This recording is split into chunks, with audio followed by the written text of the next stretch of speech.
How are you today? Can't complain. Yeah. I'm not at work, so Yeah. pretty good, I guess. How are you? I'm alright, Now, you work at Bellevue. Yes, the Bellevue Hospital in New York City. So you can see the Statue of Liberty? From where I live, yes, I can see the Statue of Liberty. From Bellevue, you can see mostly the East River and everything across from the East River. And then on the other side, you can sometimes make out like the Empire State Building, things like that. It's more on the Midtown. You're on like the East Midtown, basically. So yeah. And this New York, right? New York City, yes. Is it America? Yes, the one in America. Ah, yes. Now, I frequent York very often. They have very good steaks. Man, that's not good humor. I'm gonna cut that up. That's fine. But anyway. You're talking about like the New York strip steaks. Exactly. Yeah. I heard Philadelphia has good cheesesteaks. Have you ever had a halal version of one of those? I have, actually, but only in Michigan, actually. Which, at a place in Dearborn, which I won't name. I mean, I don't know if I'm allowed to name it. But anyways, they're not even open anymore, so it's a moot point. But yeah, no, they were pretty good. You were the first person that told me to effectively market myself. That's very nice. Oh yeah, me and Gigi got it. So you were the first person. So you were you were the first person ever told me really that I would need to market myself on places like Spotify. That's true. All right, intellectual, right? Clearly knew the trade before he had even commenced in it, right? Which is why me, as a novice, had no clue to do that and market myself on more than one platform until now. So you're going on Spotify now? We are going on Spotify. Find me on Spotify, Apple Podcasts, and wherever podcasts can be found. I'm trying to go to SoundCloud as well. I'll post all the links. Stitcher, what is it? Stitcher.io? I think so. Maybe Apple Podcast. Nice. So we're going to stick to three main platforms. There's this page, right, on YouTube, Spotify, and Apple Podcasts. Catch me on 3 different places. Nice. If you're watching on YouTube, like and subscribe. If you're watching or listening on Spotify, please follow me. And if you're listening on Apple Podcasts, good for you. And do you have one of those, what do you call it, Patreon pages? I do not have a debit card. I am only 16. Did you hear? No. So you can get a debit card though, I believe. You can? I believe so. I think I had one when I was your age. So, you ever hear of these whole like young entrepreneurs, right? Yeah. Well, especially now, I feel like with TikTok and like YouTube and everything kind of blowing up the way. Well, YouTube's been around for a while, but especially TikTok, people are getting pretty famous on that. Listen up, he's a doctor. Is there any? Yeah, I don't know. Is there any psychological bit? You have a degree in psychology as well, right? I do, yes. He's not just a foot doctor, right? He does more than that, right? Yeah. So, is there any psychological basis for these young entrepreneurs being so successful the way they are? No, I mean, yes and no. Like, obviously there's a market for it, and that's why it's happening. I don't know if there's, I can't say that there's a credible reason that there's, like, such a boom, but obviously there's a market for the content that they're producing, and that's all, it really is. There's supply and demand. There's a demand for it, they're supplying it, they're making money from it, so. Absolutely. It actually came up, right? That this thing actually came up. Instead of an entrepreneur, I recently ran into someone like myself, actually, who's more talented, right? Way more talented. His name is Kane Pixels. I'm going to be releasing a video on his work very soon. But essentially, he's a visual effects artist. Oh, okay. And he's also 16. Oh, wow. That's his first video in this found footage series, right? Called The Backrooms Found Footage. Recently garnered 15 million views in the span of a month. Wow, that's amazing. If you calculate that through AdSense, that's what is it? Like around like $1.5 million. Wow, that's a lot of money for a 16-year-old. A lot of money for anybody, really, but especially for a 16-year-old. So I was going to do this in a format, so as this introduction was a bit more slow roll. Okay. And we are going to get into the real hard-boiled questions in the middle. Let's do it. Right. So, first real startup question. Doctor, how hard is it to become a doctor, and what are the basic steps of becoming a doctor? Oh, wow. Okay. So, I mean, speaking about the difficulty in general, I would say that it's difficult in the sense that it definitely takes a lot of dedication. I don't think it's something that's unattainable for anybody if you really want to pursue it. But it does require a certain degree of dedication. Obviously, you have to go through like 4 years of regular like undergrad, then you have to go through 4 years of medical school, then you have to go through residency. There's a lot of, and along the way there's a lot of hard exams. You have to, get a decent score on the MCAT, which the MCAT is scored differently now than from when I took it. It was scored out of 45 points, like 15 per section. It takes such a long time that it changed. Now it's completely different. I don't even know how it's scored now. It's like in the hundreds or thousands of points. I think it's almost like the SATs, I feel like. But regardless, I mean, you have to score well on it, whatever the score may be now. You have to apply to different like medical schools, which in itself can be pretty grueling. You have to write your introduction papers. You have to write like whatever essays you have to write to each school. You have to there's hundreds of dollars per application, plus you have to wait, you have to go there, you have to interview. So definitely not an easy task, and not a cheap one, unfortunately. I won't speak to the whole about the whole controversy about student debt. That's been going on, but that's a whole different topic, I feel like. But there is obviously a certain amount of money that goes into it that you need just to start out, basically, and then to get in, and then to take classes, especially like you have to take out private loans a lot of the time, especially if you've already taken out loans previously through undergrad. If you can work or do like work study or whatever, I think that might be a better option. But regardless, I mean, there's a good amount of money that goes into it, so that's another thing that you want to consider. If you're taking out loans, just basing everything out on loans, it's probably going to be in the six figures at least. I'd say like low to mid six figures is what you're looking at, and that's something that you're gonna have to pay back, obviously, after you become a doctor and after you do your residency or even during residency. So yeah, I mean, that's another aspect to it. Sorry, I forgot everything else that you asked during that time. About it. It's okay. One of the many sorts of theorems that I've heard over the past however many years is that over time the only profitable degrees that have emerged are those in medicine. I mean, certainly, medicine is a very profitable field eventually for most people, I think. Just because it's something that everyone will require at some point in their life, I think it's one thing that's almost guaranteed. Other things tend to change, there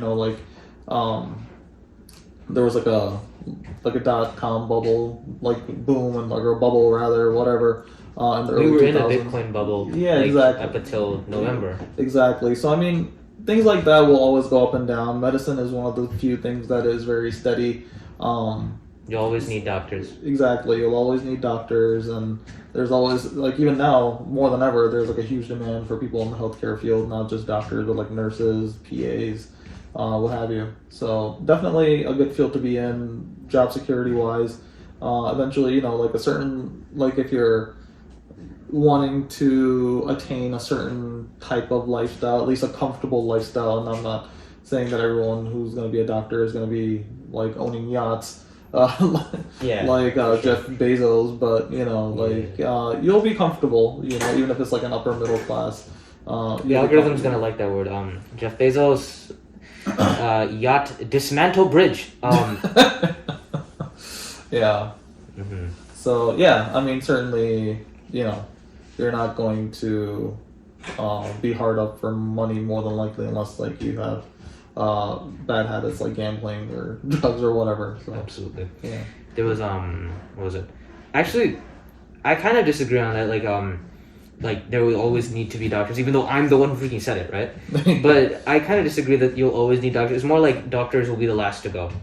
Yeah, I mean, eventually, if everything is becoming more robotic, yes. But even then, I think you will need some sort of human face to it. I don't think, like, I mean, who's to say? Maybe in a couple hundred years, people will be more comfortable with, like, robots doing their surgery and everything. But I think there's, like, a human aspect to medicine that most people don't see, that you don't even really get training for. The ethical question comes up that if I, like, you know, I'm sure you've had to answer this once, right? Mm-hmm. Is that do you give such and such organ to the dude who keeps getting liver cirrhosis? Yeah, I mean, certainly that's part of it. Like, hey, like someone who doesn't listen, someone who's had like a quadruple bypass, but they're continuing to smoke like 2 packs a day. Like, is that someone that, you know? I mean, it's not ethics aside, but like, is that like practically is that someone?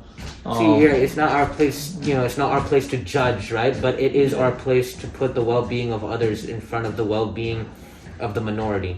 Another thing to add on to that question is, so death and dying, right? I'm sure if you, like, viewer, if you frequented the channel, you know that the real reason behind my pursuit of health, right? And my pursuit, like, frequent exercise, like avoiding of plastics, things like literally like a dire phobia of everything that can cause harm is partially due to an unabating fear of death. Like, well, is this possible to get over? Like, are we born with this? A fear of death? Yeah. I don't know. I mean, I think certainly people are, you know, some people are more afraid of death than others. I think there's a time in everybody's life where you think about it. Probably not at your age as much, but you know. I mean, people eventually at some age. I mean, I mean, it has to happen. It right? does happen eventually. I think both the thinking of death and death itself has to technically happen to every living being. Eventually, well, I don't know, like every conscious living being at least, or self-aware. Yeah, the microbe doesn't care if it lives or dies; it just wants to live because. Yeah, exactly. Like, I mean, animals, I think, are aware that they're dying, as like, you know, if they're sick or something, or if they're wounded. Certainly, like, they know that the cessation of consciousness is going to occur, but they don't know that what that entails or what it's like. Yeah, definitely. But I mean, I don't know. You technically know what it's like. Yeah, but you know, I don't think it's something that you necessarily need to fear. Especially if you don't know, like, when it's gonna happen. I think that's kind of like the worst part about like the death penalty. That people that are like are on death row that know exactly the date that they're going to die. Not to say that, you know, it's not my place to say like whether or not they deserve to be there, or my stance on capital punishment aside. But I'm just saying that's probably one of the worst aspects of it, is just knowing when. You know, again, people that are like terminally ill, I think that's kind of like the worst part, and then that's when you really see the controversy of like medical euthanasia with Dr. Kevorkian type of situation, like kind of come in and you know, no one's gonna understand who Dr. Kevorkian was. Yeah, that's probably like a dated comment. Unfortunately, I'm talking about aging myself there. But yeah, no, I think that was a huge controversy. Like when I was probably a little bit younger than you are now. Kevorkian's story was on Saturday Night Live. Oh. That's Saturday Night Live? Yes, it was on Saturday Night Live. Recently? Or around that time? In that era, in the 90s? Yeah, in the 90s. Oh, okay. Back when Norm Macdonald was hosting it. I'm not going to play a clip for you because I'll get thrown off the platform. Yeah, that might you can Google it yourself, I guess. Yeah, so I don't know. Man, question 2. That was just question number 1 still. When did you first decide to become a doctor? That's a good question. I think I've always had been drawn to the medical field. I'd always liked science. I'd always liked biology. I was working more towards engineering, I want to say, but around 2007-ish, like around like when the market started to kind of drop and like all the engineering field was kind of like, going down with the auto industry. I started to think like, hey, I kind of want to pursue something else. I was minoring in psychology at the time. I decided to change my minor in psychology to a major in psychology. And at the same time, I was, speaking with my friends that were already kind of going in towards like the medical field, that were already applying to medical school. I was like, hey, I'm thinking about doing this. I'm thinking about pursuing medicine and like, what should I do? And, they kind of helped guide me through it, because there's no such degree as a pre-med degree, really. What you really need to apply to medical school is, 1 year of biology with labs, 1 year of organic chemistry with labs. How many lab hours? So it's 1 lab hour per class, so like 2 lab hours per year. On set. I got me 7. Oh, nice. So yeah, at least for biology. So I believe it's biology itself is with the lab. At least the college that I went to at U of M was 4 credits per science class, and that's including the lab. So would you say you were more of a tetra brain or a mono brain during your time in high school? That would be a no-brain. A no-brain. But no, so you need, like I was saying, you need 1 year of biology, 1 year of like organic chemistry, 1 year of regular chemistry, and 1 year of physics. Organic chemistry lab is separate than organic chemistry itself, and I think that is like 2 credit hours by itself. If I remember correctly, this is like ancient history now that I'm trying to recall it, because... Well, the school that you went to still stands, so you're fine. Well, yeah. When the school goes away, right? That's when like when Oxford goes away and you're gonna but yeah, no. So that's the base minimum that you need. Honestly, I would recommend, if you're really honestly trying to pursue a degree, or eventually trying to get into medical school, like maybe pursue a science degree, which would cover those classes regardless. And then also like upper level classes like physiology, at least like human physiology, biochemistry is a good one, neurobiology is another good one that I took. More advanced classes certainly that'll kind of help you guide through medical school, because like in medical school, like classes go by really quickly. This is like 6-week courses, some are like 2-month courses, and like you're getting tests like pretty much every couple of weeks. You have block exams that are coming up. So you don't really have time to learn stuff. You barely have time to relearn stuff. So like the stuff, like all the biochemistry that you learned during the 5-6 months, whatever the semester was. In college, you have like basically just a fraction of that in medical school, just to relearn it or just to kind of brush up on it again. So certainly, as many science classes you can take beforehand will definitely help you out. Had I not taken those classes, I think I would have had a much harder time in medical school. Understandable. Have a nice day. Mm-hmm. So that's gonna be done. There's more. Okay. There's a bit more, right? Mm-hmm. Obviously not gonna get to all the questions. Some of them aren't that great. The focus questions are very short, right? Uh-huh. Sorry, I stepped my foot for a second. Don't worry about it. Yeah. Man, you got nice legs. Oh. You got quite the legs. Well, thank you. Have you ever heard the moth joke? No. The hell does that mean? What? The moth joke? I've heard of Mothman. Yeah, we've all heard of Mothman, but why did my English teacher ask me to ask it? Bro, Dobrik, you watch it right now. Why? What does this mean, Dobrik? I never looked it up. I assumed he would know. He does not know. A moth joke? Yeah, M-O-T-H. Oh, it's not a mat joke, maybe? I'll hold Dobrik responsible. Next question. What is the strangest medical anomaly or abnormality you've seen from Mr. Benjamin Rome? Mr. Benjamin who? I'm sorry? Benjamin Rome. Oh, that is... It's one of my classmates. Oh, I don't know this gentleman, unfortunately. Unfortunately. It's quite the character, honestly. Oh, really? No, I unfortunately don't know this character or this gentleman. But what about his question? So, what's the strangest anomaly that I've seen? Is that correct? That's the question. anomaly or abnormality you've witnessed in the medical field? Ooh. I don't know. There's so many, especially at like the hospital that I'm at. Like I said, I'm at Bellevue Hospital in New York City. It's the only level 1 trauma center in all of Manhattan. It's the oldest public hospital. Like it's been standing since the 1700s, I believe. So Back when they used to do when the surgeons were tested on their speed. Yeah, no, this is like the place where they had the first human heart transplant in the United States.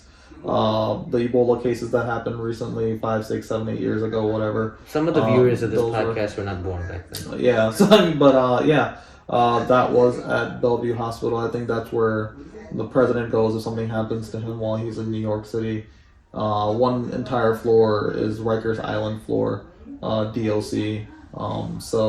I see a lot of stuff that's, you can call it like an anomaly, probably not something that happens very often. I've seen quick people... question, Yes. What country did the first heart transplant? South Africa. Mm-hmm. What city? Oh, Johannesburg, I think. Is that the Johannesburg or... No, it was Johannesburg, because Durban is where Alan Quatermain set off from. Oh, yeah. That was a good book. Yeah. Go read it, King Solomon's Mind. Yeah, that's a good book. A good friend of mine wrote that one. But the strangest anomaly, let's see. Yeah. I think I told you I was writing a paper on Madura foot. Yeah, I will link. What is it? Your what is it called? Your biography, your my CV essentially. Yeah. But yeah, I'll send you my CV if you want to link that. The paper has not been submitted. He's real as yet, but it's about a Madura foot case, which is spell that please. Mudura, Madura, I believe. Madura. Yeah, it's actually named after the Madurai region of South India, where it was first discovered by, I think it was Dr. John McGill, I want to say. Could be anybody, man. Yeah, Dr. John. In 1842 or 1843. There were more Johns back then. Yeah. It's a very rare condition. Scientifically, it's known as a mycetoma.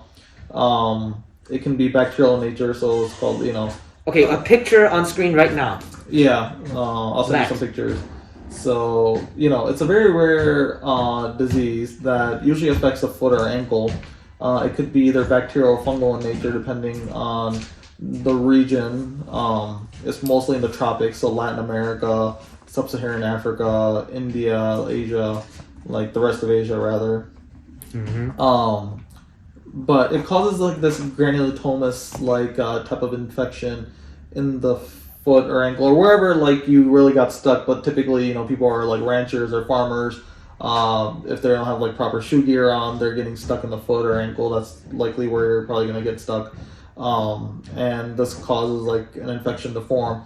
And it can take the patients I've seen have had it for like 30 years and they don't know what it is because their foot is just swollen.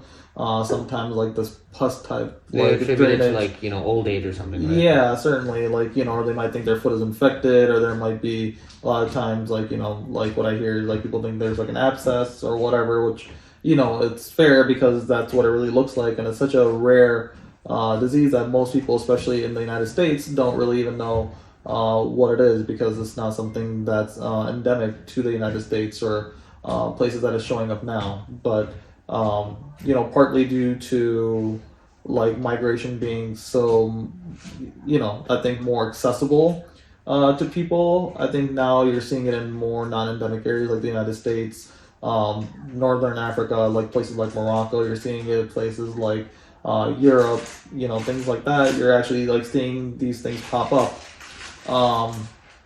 So I want to say there's only been a total of 19,000 reported cases since it was first discovered over like 170 years ago. So this is 19,000 cases this sounds better, 19,000 cases in all of human history. Yeah, essentially.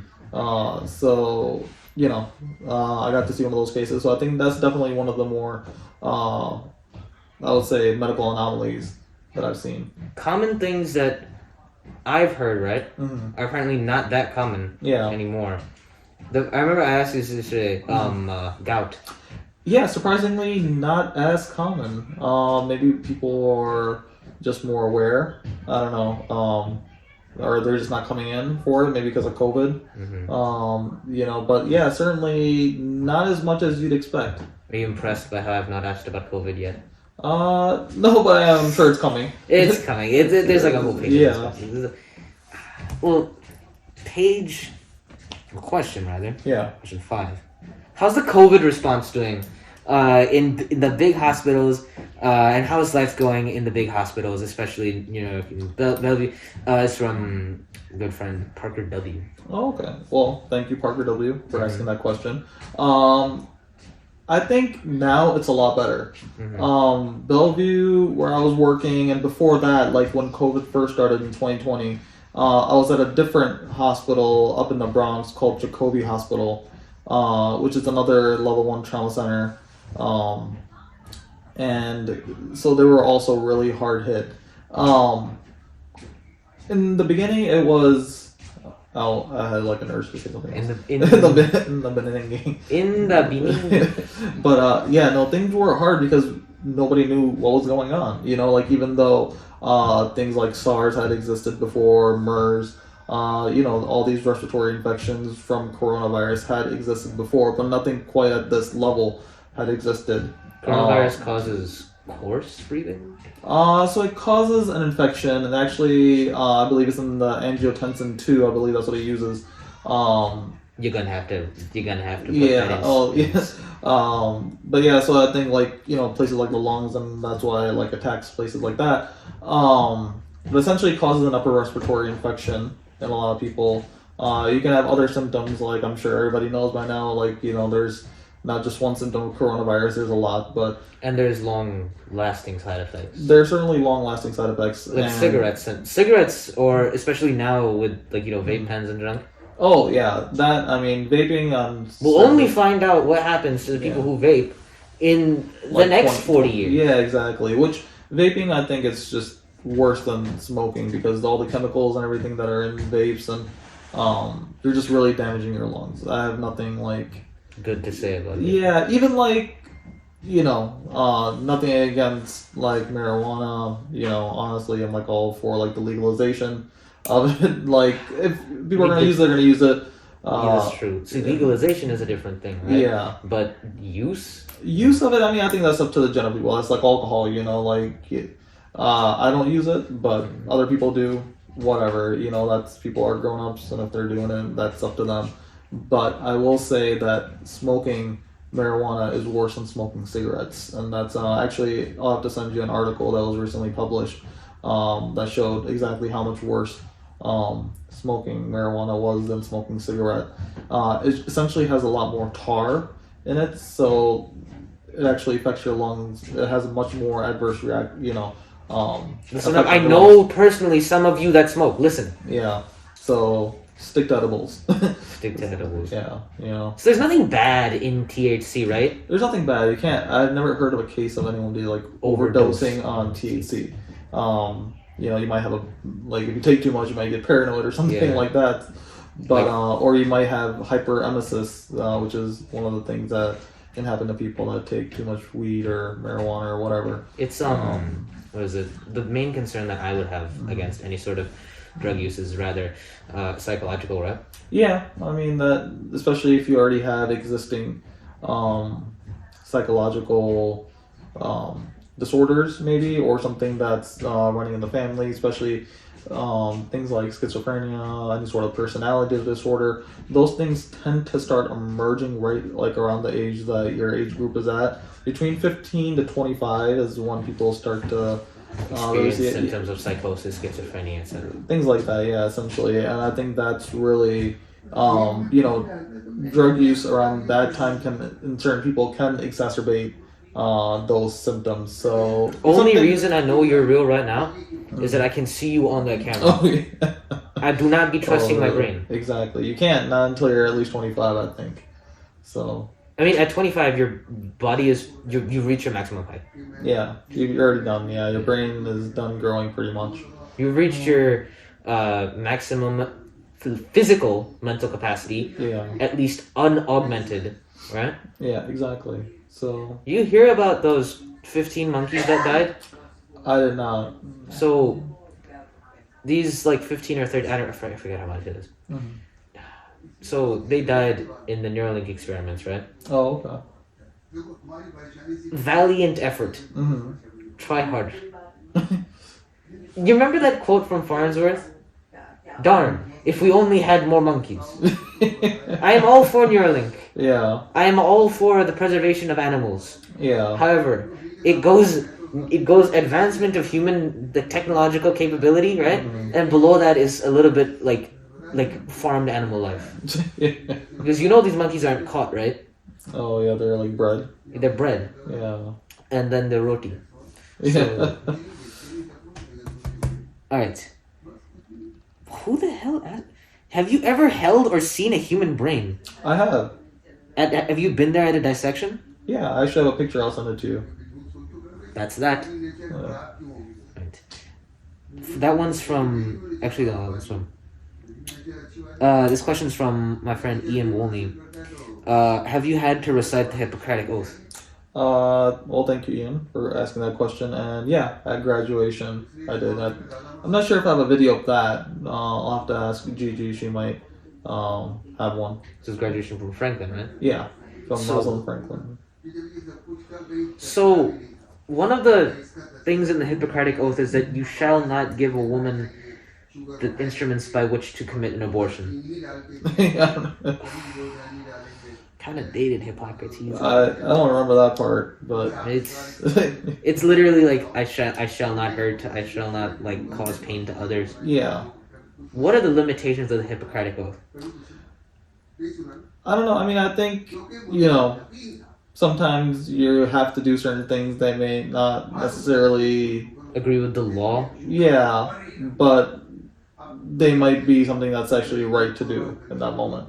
Okay, we all know what he's talking about. Yeah, like without naming names, I've known people that have done procedures like in their clinic because they weren't able to do them in the hospital because the hospital wouldn't like agree with it. But this is something that needed to be done. People that needed treatment that were undocumented that needed treatment. Oh, that? Nah. Yeah. I meant more like there was a patient that came into the hospital and never left. Oh, well, I mean that happens all the time. No, like purposefully never left.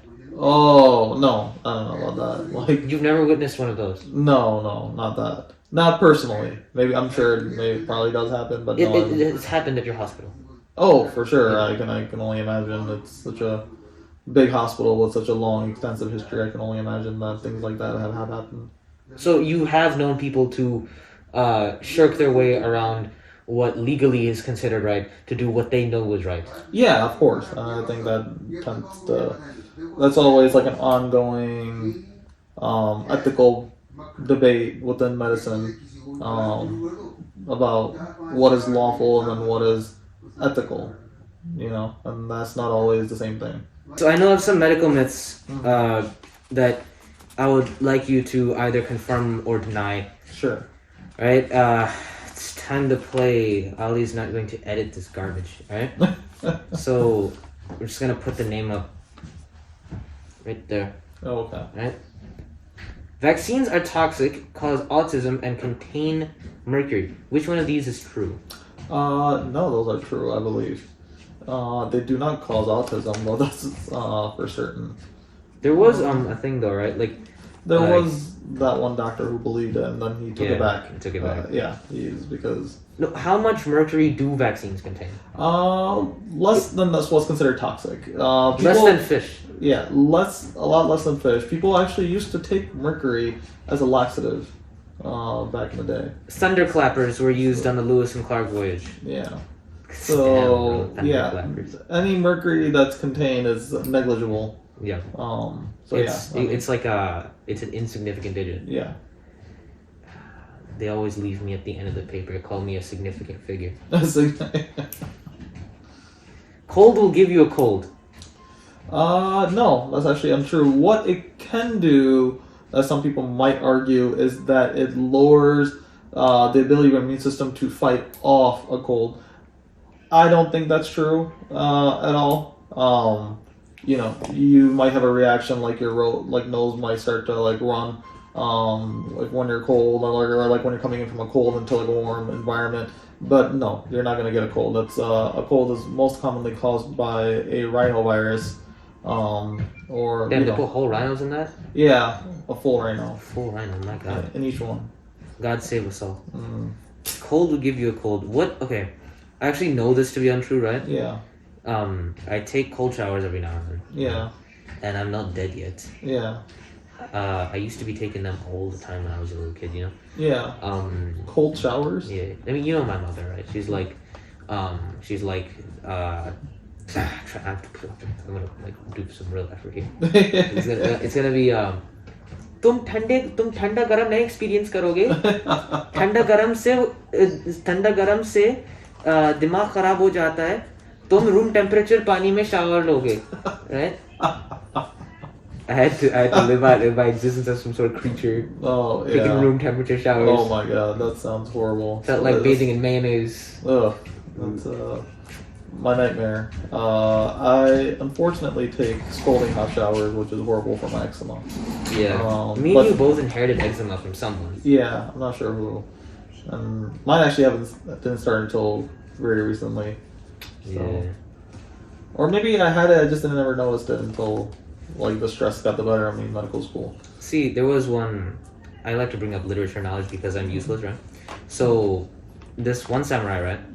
Miyamoto Musashi is said to have been the greatest sword fighter of all time, and one of if not the most prolific freaking killer to have eczema. Oh wow! Which is one of the reasons that he became so socially inept and that he was never married. Yeah. So okay. Number 3. Creatine will make your kidneys explode. It won't make your kidneys explode, but it'll certainly do some damage over a long period of time. So yeah, you know, it can do some kidney damage. You don't want that, especially not at your age. It's an official prescription. Do not take creatine. Yeah, you don't want kidney stones. Horrible pain from what I've seen in patients. We've had to give them fentanyl is actually or Dilaudid would be like the only thing that even touches it. Normal morphine does nothing to these patients. So also if you drink a lot of tea, oxalic acid in tea causes kidney stones. Over for us. So, it's over for us. You know, if you do drink a lot of tea, drink also take a lot of citrus. So and a lot of water. Scalding hot tea can cause esophageal cancer, right? Black tea. Well, like if you're burning your esophagus every day, then yeah, that's gonna do some damage. It has to regenerate every time. Yeah, that's what I would think, right? It regenerates every time. So or if you have like acid reflux, and then you can start to get some sort of dysplasia, and then it can go to like Barrett's esophagus, and that'll become like esophageal cancer maybe. So what about this one? Allergies can be beat. They can certainly be treated. I'm not sure, like what allergies can be cured, more likely. They can be cured. I don't think so. But you can certainly treat them, like your allergies. So, you know, whether depending on the severity. So whether you're taking like an epi shot, like if you're stung by a bee, or you're just taking antihistamine daily, it's typically not something that will be life-altering for most people. At least, well, actually, I take that back because it used to be something that wasn't always like the case, but now I think with such like a high population of people with like nut allergies and things like that, sure, like I think like carrying around like an EpiPen would help, but that's not something that they're gonna cure ever. In a utopia, we'd be rid of allergies. Yeah, that would be nice. Here's an eczema. Exactly. Here's a list of foods, right? Based on here's a list of foods that are commonly eaten by the American people that I cannot eat, and here's the percentage of food on Earth that I cannot consume. Number 6. I don't mean to laugh. Nah, bro. I laughed when I heard that. Number 6. Yeah. Extra one. Yeah. Soy causes the production of estrogen. I don't know. I think it depends on what it's treated with. I don't think soy in itself has any properties that would cause like production of estrogen. I watched my back. That junk is sneaky. Yeah, but certainly, I think maybe if there's like certain pesticides, certain chemicals that are used, or some certain growth hormones that they're used, may cause production of estrogen. I wouldn't put it past the realm of possibility, certainly. See, you seem to know what you're talking about, honestly, about this. I don't know. Actually, I think no, because like you can see, like you clearly have enough. You have enough testosterone to grow a beard. Oh, that yeah, yeah. I don't know if it's a full beard, but it's fullish. That's true. That's true. You ever seen those murals of Genghis Khan? Yes. That's literally what his beard was. Yeah, that's true. All right, so here are some more. Here's some more focused. Like one more, like sort of, like guess question. Sure. Until we get to like the real like hard Sorry, stuff. I'm like yawning over here. My bad. Don't worry about it. This interview's been going on for an hour. No. So, okay, another thing, the art of the interview, right? Freaking Larry King in the art of the interview. Yeah. Most people never get to this stage, and those who get to this stage never leave it. I'm scared. I need to advance. Yeah. Which is why I'm going to ask you this tough question. Okay. Are you more or less God-fearing now because of your involvement in medicine? Are you more superstitious now that you've seen people die in the hospital? And are you more or less likely to push a patient towards belief in God now that you're a doctor?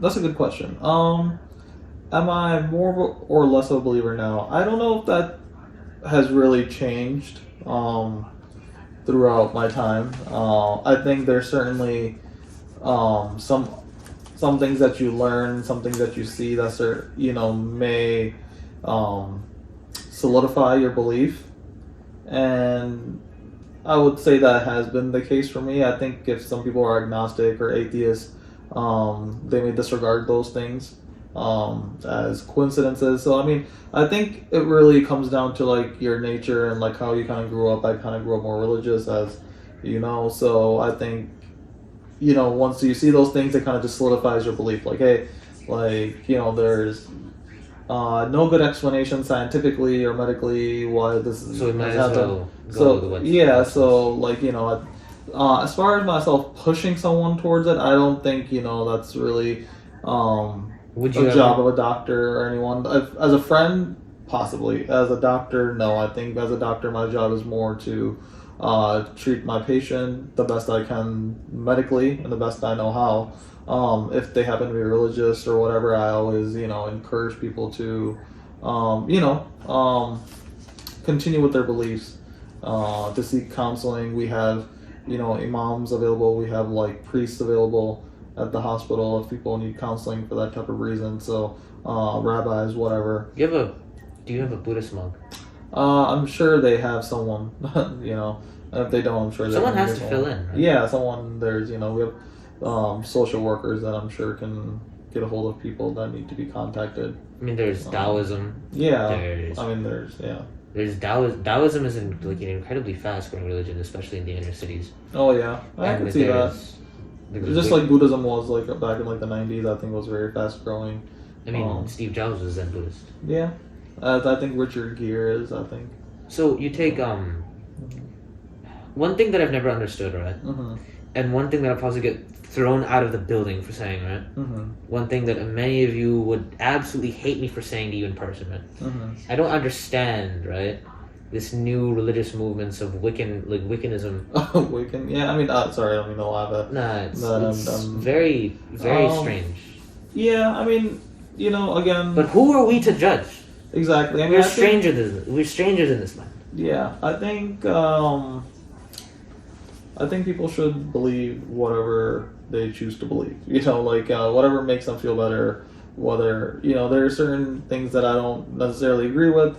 Like Scientology, for instance, is not something that I personally believe in. But if that's something, I do respect other people's beliefs, and if that's something that they believe in, then more power to them. I think that's one of the great things about this country is that you can believe in what you want to believe without being judged or persecuted for that, or that's how it's supposed to be, at least. All right, here's some more focused questions. Sure. All right, so if you didn't get it by now, right? Dude's a podiatrist. Oh yeah. Right, but he does all the general medicine like in the hospital. He studied the whole thing, right? Yeah, so we have to do that. We have to, well, like we also like admit our own patients at the hospital, so we have to know about general medicine, like managing their medication, their diabetes medication, their blood pressure medication, heart medication, whatever they have. Like we have to manage it essentially. The foot is the soul. Yeah, no pun intended. Mm-hmm. So, what is podiatry? Essentially, podiatry is the study, like the medical study of like the foot and ankle and all the diseases that can happen. Crap, this should have been first. But yes, it's okay. But yeah, so anything that can really happen to like the foot or ankle, and like it really depends on which state you're in, but you can kind of go up to like the knee essentially in Michigan. So any sort of like fractures, any sort of like amputations, that's like bread and butter. Unfortunately, especially with like diabetes and things like that. So if someone has like neuropathy, meaning that they've lost sensation in their limbs, their hands or their feet, because of the diabetes, because of their uncontrolled blood sugar, and then they, for whatever reason, they develop an ulcer because they can't feel like a pebble in their shoe and they keep stepping on it, and they develop an ulcer. That ulcer becomes infected, and that infection goes into the bone, and now you have osteomyelitis, which is a bone infection. That's not something that's going to get cured, even with antibiotics. Even with long-term antibiotics, the most you can do is essentially change it from acute infection to chronic infection. But that infection will always be there, and it can always wake up again. It's like a sleeping dragon, essentially. So a lot of times we're doing amputations because of non-healing wounds, of infected wounds, of osteomyelitis, whatever. So yeah, amputation being one of them. People breaking their metatarsals, or having a Lisp frank fracture, which is a fracture like in the midfoot area right here between the first and second cuneiform and first and second metatarsal. Ankle fractures, calcaneal fractures, which is like in the heel bone. Doing implants for the ankle, hammer toe surgery, bunion surgery, all sort of cosmetic surgery for the feet. I've actually thought about this. Is that what's going to happen to so our generation, right? Yeah. Your generation, my generation, are slated to live. If we live right? Yeah. Are slated to live like a really long time. Yeah. Compared to the rest of human history, like even like 120 years would be like groundbreaking. Yeah. So I mean, there's been a few people that have already lived to 120, but yeah. I mean, isn't like the first 1,000-year-old person already been born? I think at least the first 150-year-old person has been born. Well, the first 1,000-year-old person would only like it was said by what is it? Methuselah. No. So his name. He has a name. He's a man. Yeah. Kim Stanley Robinson. Oh, okay. Oh no, Ray Kurzweil. Okay. Yeah, Ray Kurzweil is a futurist. And he believes that the first 1,000-year-old person will logically be born 3 or 4 years after the first 150-year-old person. Okay. Not after the first 150-year-old person turns 150, but like okay. Like the first 150-year-old person is 4 when they were born. Oh, okay.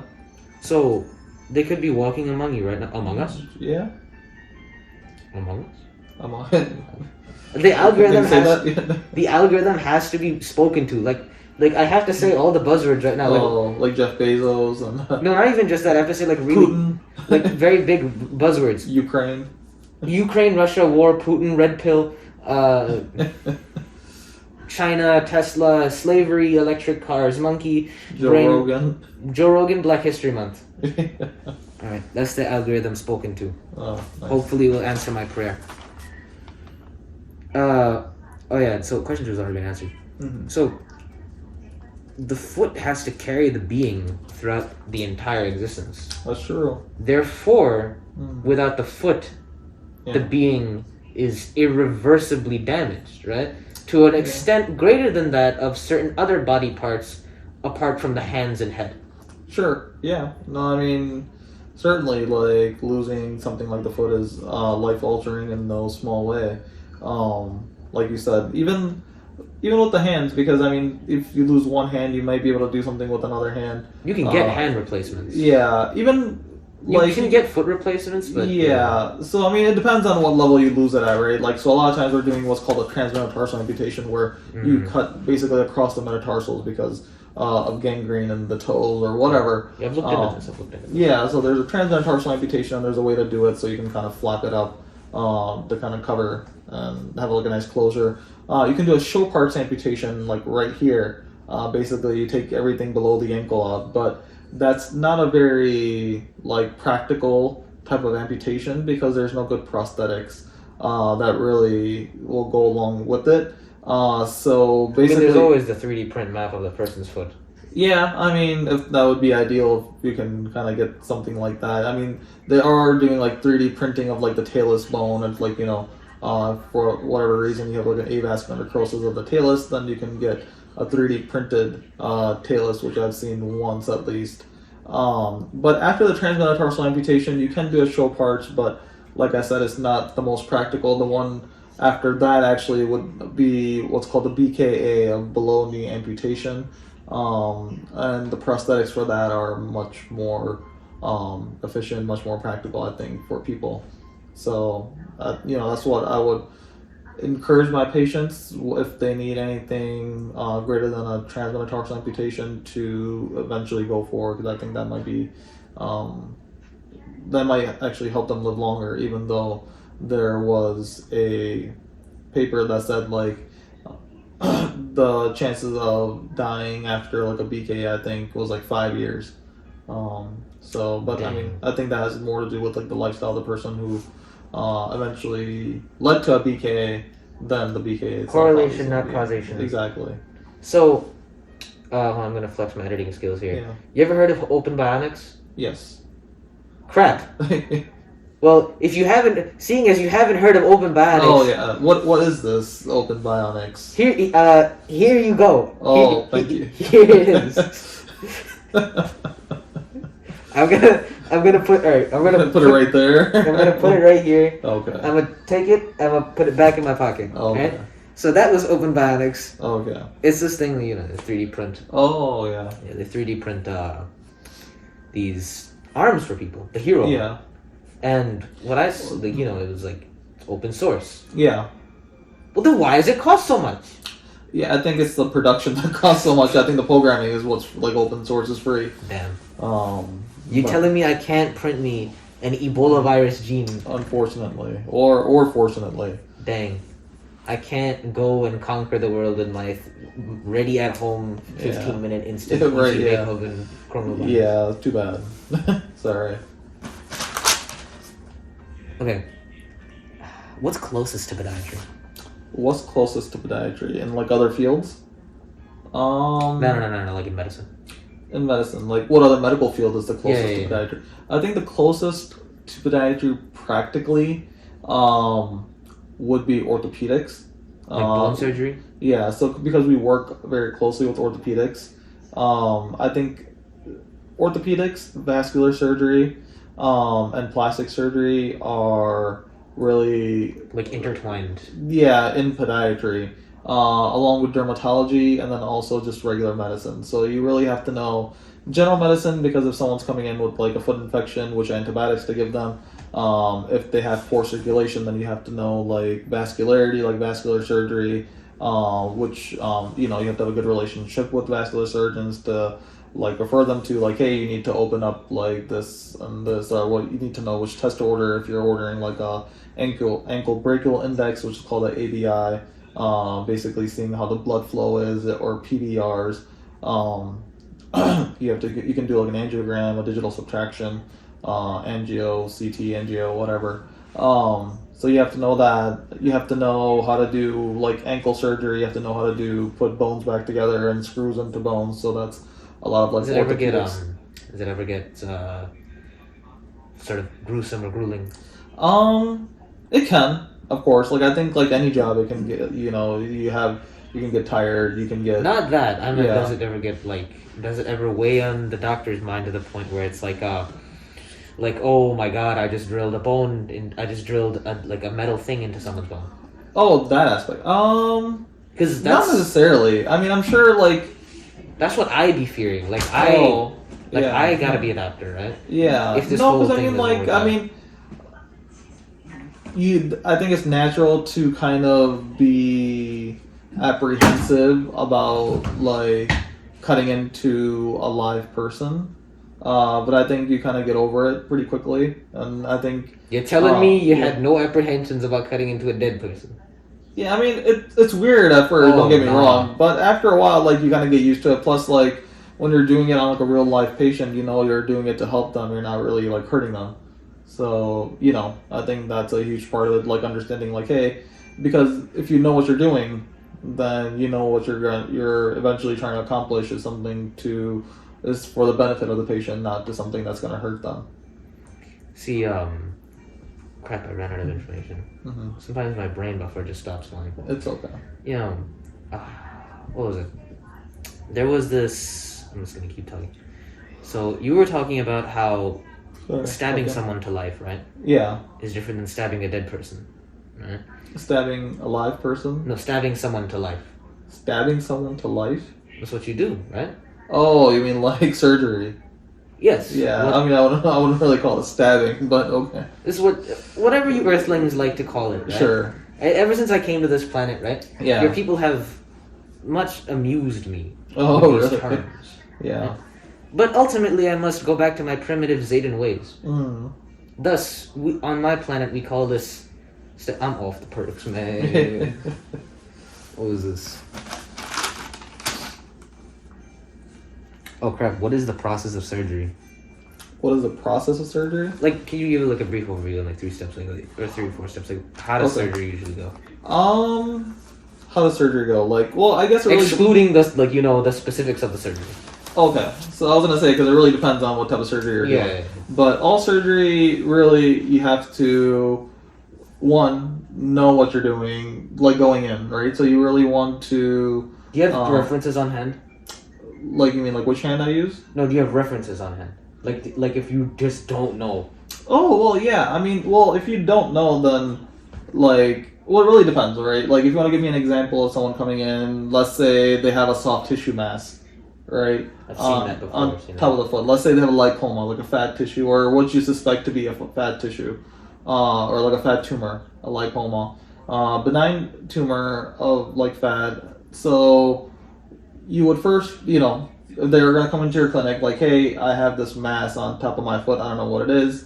What do I do? So you want to get some sort of imaging, like likely you're gonna get like an MRI, something that'll show you more than an X-ray, because an X-ray is gonna show you more bone. It will just show you the soft tissue is swollen. So you're really gonna want to know what the content is. So if you do like an MRI and a T2 part of an MRI will highlight water, and a T1 will highlight fat. So if it's like a fat, it'll kind of get highlighted and it'll show you like, hey, there's something in here that's consistent with fat. So you're like, okay, so now this has a very high likelihood of being a lipoma. So you go in doing the surgery. Let's say like the lipoma is like over here, and as a doctor you should know like, hey, the dorsalis pedis artery, like so DP artery is right over here. Then so you mark that out, like, so you don't accidentally nick that, and you have to have a plan, like, hey, if I do nick this artery,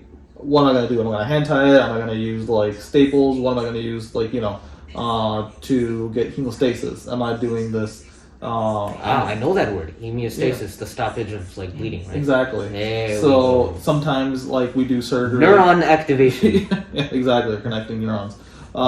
Sometimes we do surgery with a tourniquet on. Sometimes we don't do surgery with tourniquets on. Is that safe? Yeah. So I mean, there's times where you don't want to do surgery with a tourniquet on, and this is gonna get into like a long thing, but with an infection, let's say someone has cellulitis, like an infection in the foot, right?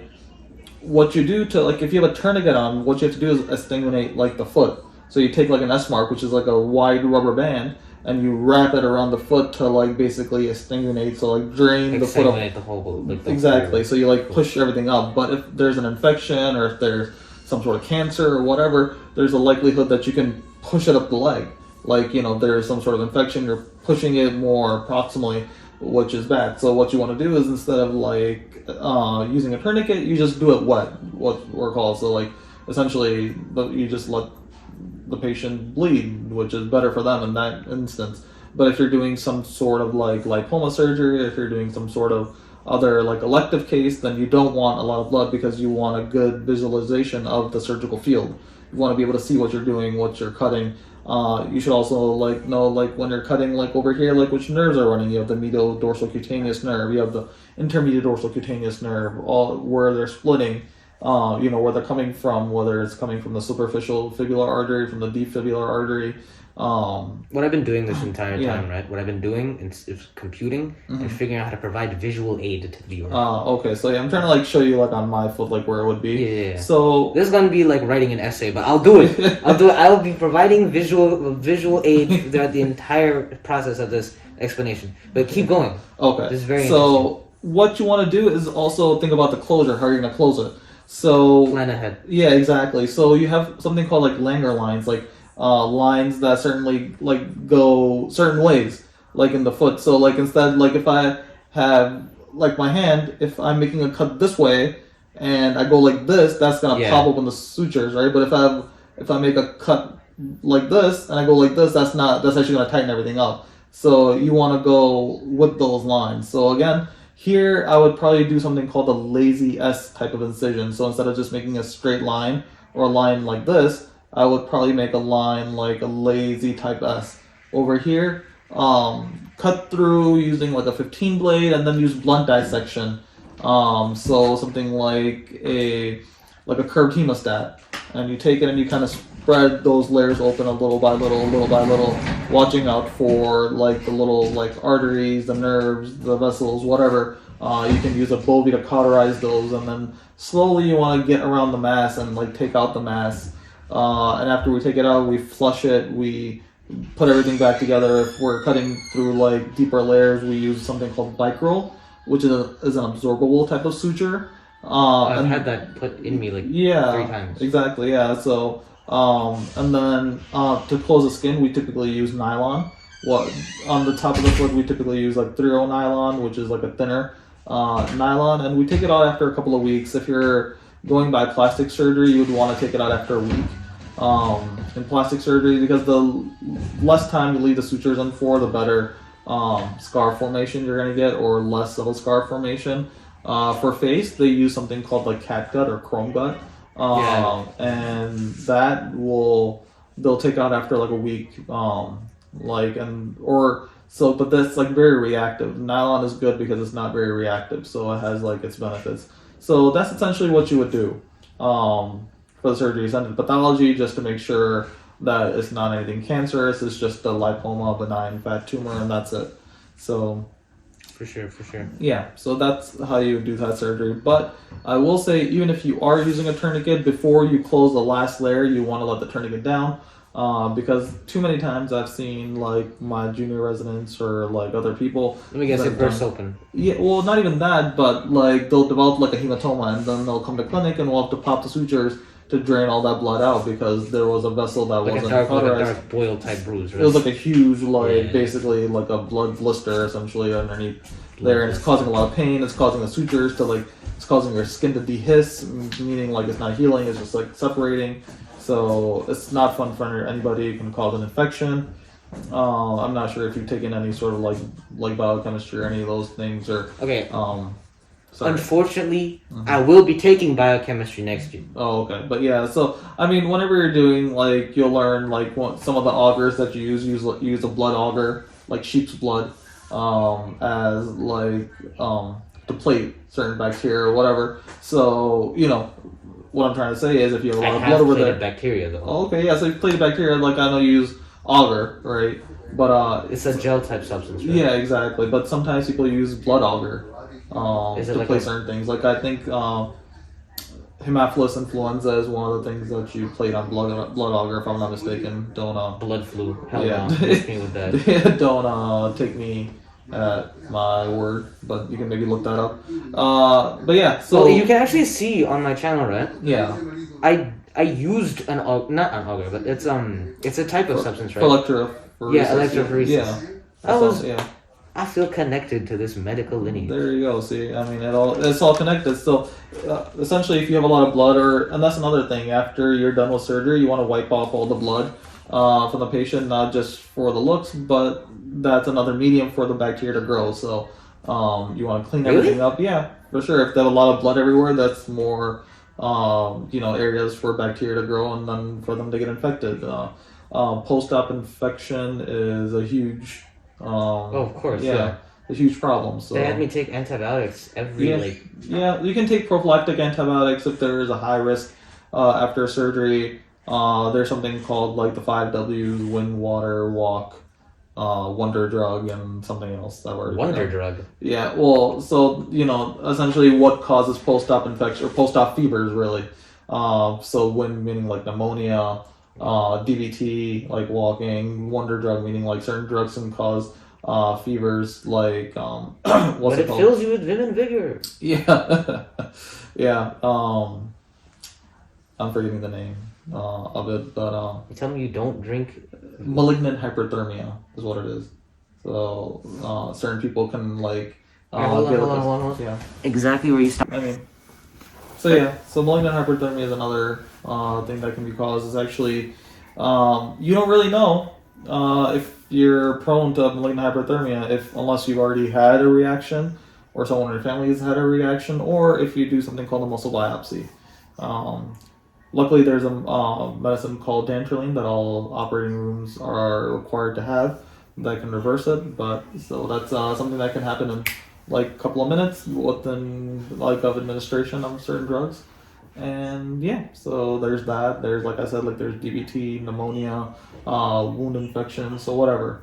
Pneumonia can still kill, right? Yeah, there's actually they said atelectasis before, but atelectasis has actually fallen out of favor for causing post-op fevers, but certainly pneumonia is still there. For sure. Yeah. All right, so let's wind this one down. Okay. All right. It's been a good interview. Just one more question, right? Yeah. So have you heard of the intense plague ravaging Sugandia? No. Sugandi's nuts. Very good. Very good. You got me. And finally, yes. In 1 minute or less, yeah. I would like you to tell me, please, what is your opinion on anti-vaccine activists?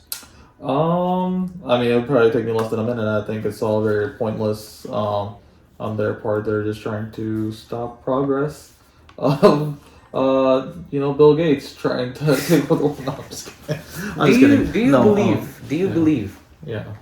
that this country, yeah, as a millennial, yeah, as a man who has seen the problems of this country way before, like CNN ever became the 24-hour news cycle, right? yeah. Right? Way before 9/11.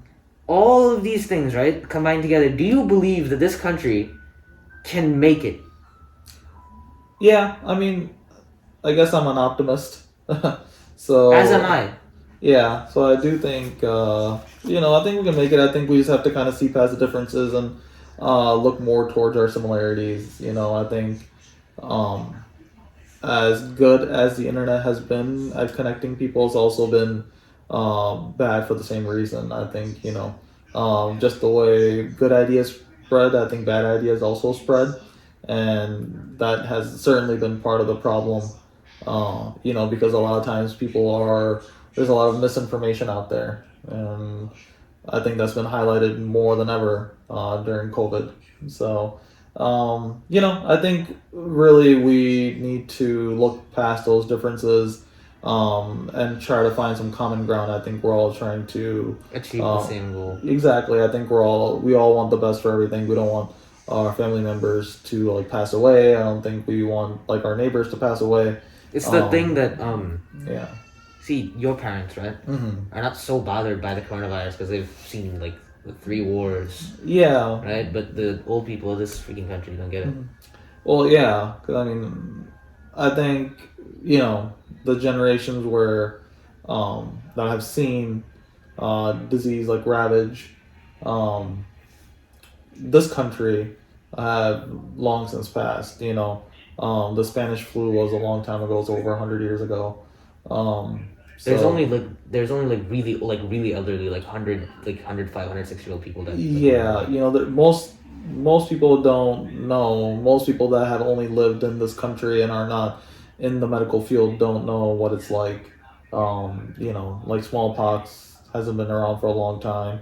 Polio, things like that haven't been around for a long time. So I think people have forgotten or just never learned exactly how bad things can be. We've been fortunate enough to grow up in a generation where those things were eradicated a long time before we were even born. Like, you know, things like antibiotics already existed, things like vaccines, diphtheria. Can you imagine they fought a whole world war without penicillin? Yeah, no, people did. Then they fought another one without penicillin. Exactly. Yeah, it's you know, and they did it without anesthesia and during the Civil War. So seems that world wars are bad for your health. Yeah, I would say so. I think it's bad for everyone's health. Well, but yeah, that's a wrap.